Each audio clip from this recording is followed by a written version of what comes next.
You ask Tiger to solve. This deals with linear equations with one unknown. The final result is x equals -10/19. Let's solve it step by step. Simplify the expression. Multiply the coefficients. Combine like terms. Group all constants on the right side of the equation.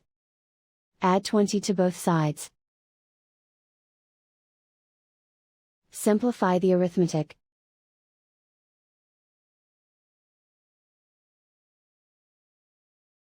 Isolate the x.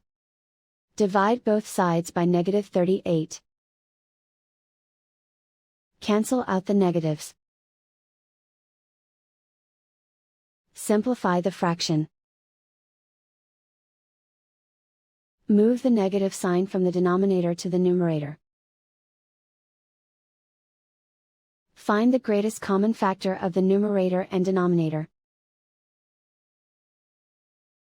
Factor out and cancel the greatest common factor. And so the final result is x equals -10/19.